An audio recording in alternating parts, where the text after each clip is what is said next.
Okay, don't scream. You're gonna blow the eardrums off of people. Superman. Are you excited for Superman? Yeah. You ready to see Crypto the Super Dog? Like and subscribe.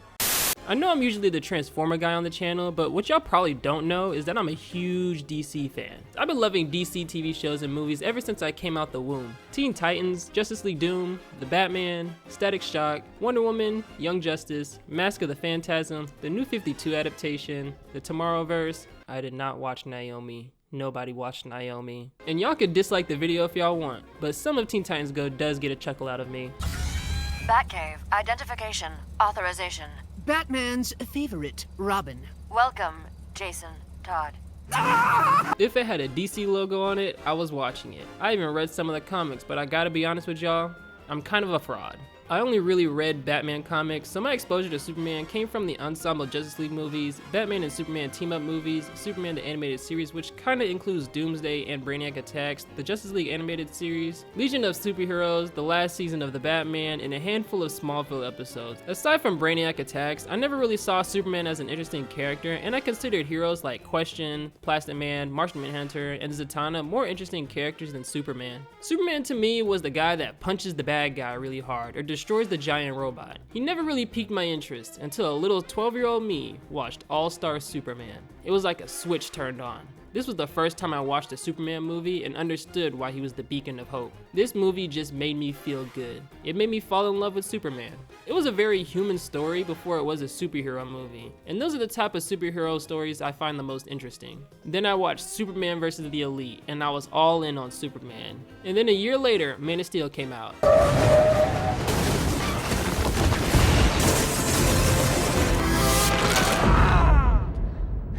I didn't like it. It was the first time I walked out of a theater for a superhero movie and didn't like it. But it's okay, he's gonna be in a movie with Batman, and he's dead. The boy cries, you sweater of tears, and you kill him. But it's okay, we know he's gonna come back, you know? It's the Justice League movie, he's gonna come back. Tell me, do you bleed? Alright, that's it.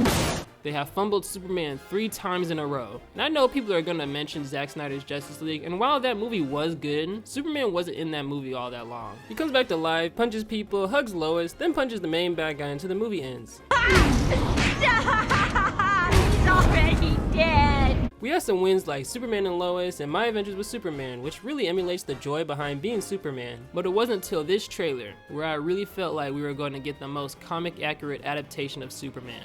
It's filled with so much hope, heart, and optimism that sets the tone for a grounded story set in a fantastical world, which means it's not just Superman. For years, people have been hammering the "why didn't any other heroes help in so-and-so's movie?" I remember when Iron Man 3 came out, so many people on the internet were wondering why the Avengers didn't help Iron Man, or why Iron Man didn't just reach out to the Avengers. Now we actually get to see that kind of stuff play out. We get to see Hawkgirl, Mr. Terrific, Guy Gardner, and Metamorpho, who I think is the reason why Superman got duffed out the sky. Knowing how James Gunn balances characters, each character will have their time to shine, even if they don't have a huge stake in the plot. And Gunn has stated multiple times that these characters are supporting characters. They're here to support Superman's story and will not overshadow Superman in any way. The biggest rumor going around is that this movie is taking story elements from the Kingdom Come comic, where Superman decides to come out of retirement and remind the current heroes who lost their way how to be a true hero. That story has so many heroes, but it doesn't shift the focus from Superman in the slightest. He's also taking elements from all sorts of media, not just comics. A great thing this trailer does is show a wide range of emotions mixed with shots of action you'll only see in this movie.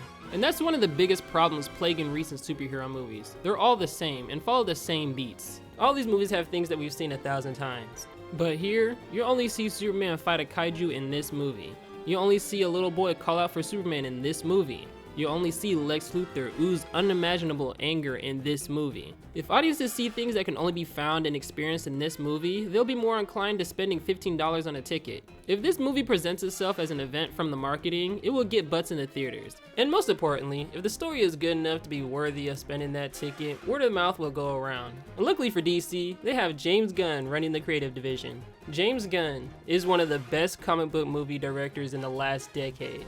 All of his Guardians of the Galaxy movies were great, The Suicide Squad was great, Peacemaker was amazing, and Creature Commandos was also pretty good. James Gunn hasn't missed with any of his projects, so why would he miss with Superman? I truly truly don't understand how people can watch this trailer and say, yeah, James is gonna make Superman unlikable.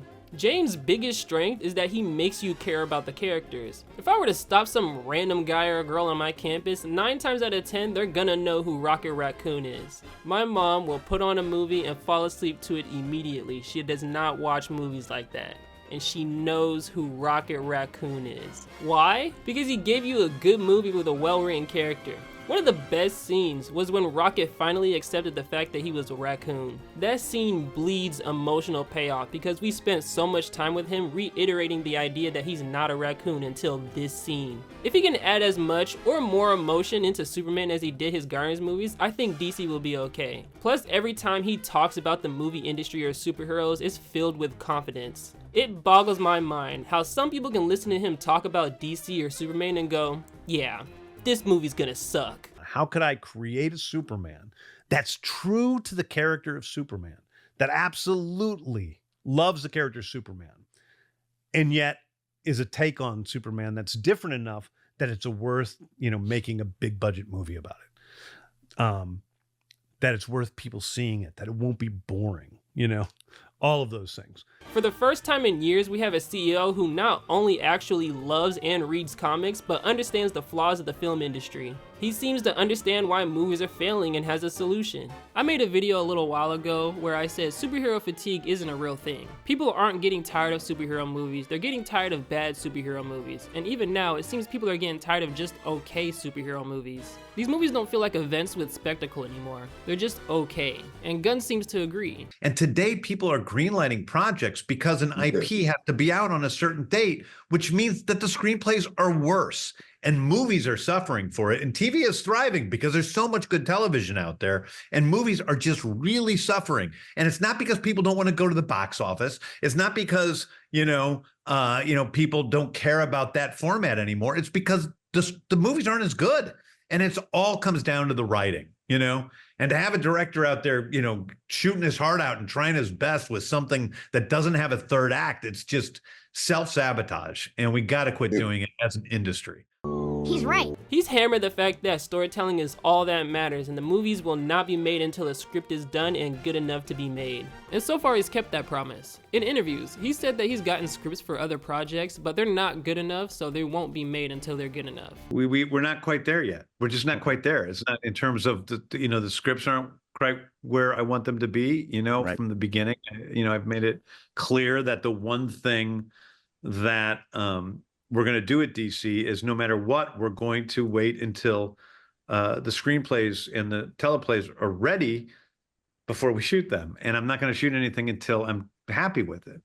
Now, I'm not a crazy person. I'm not sitting there micromanaging everything and I'm never happy with anything. I'm not one of those guys, but I have to feel it in my heart, and that's happened. No script will be rushed, or filming while scripts are still being made. That's why projects like Clayface and Lanterns have been greenlit before a Batman movie. The scripts were ready, and in his opinion, are amazing. I'm inclined to trust his opinion, because we share the same opinion on what the best superhero movie ever made is. You haven't seen Into the Spider-Verse? I know, I'm gonna see it. Oh, dude, it's the best superhero movie ever made. Really? I think so. You love it that much?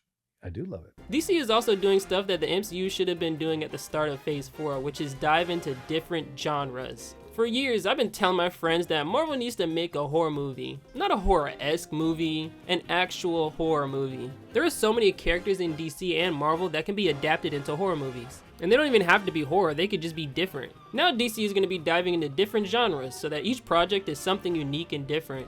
You want an epic space adventure? Here's Supergirl. You want a monster movie? Here's Clayface. You want a true detective type show? Here's Lanterns. You want an action comedy? Here's Booster Gold, even though Booster Gold hasn't been greenlit yet. And the best part is you don't have to watch previous movies or TV shows to understand what's going on in a movie. It's like going in a comic shop, picking up a random issue and reading it. And I really think DC is gonna benefit from this. But if Superman is bad and flops, then oh well, I guess. I'm not gonna spend the next 8 or more years screaming on Twitter for the restoration of the Gunverse. Even if it flops and I think it's good, I'm still not gonna spend 8 or more years screaming on Twitter for the restoration of the Gunverse.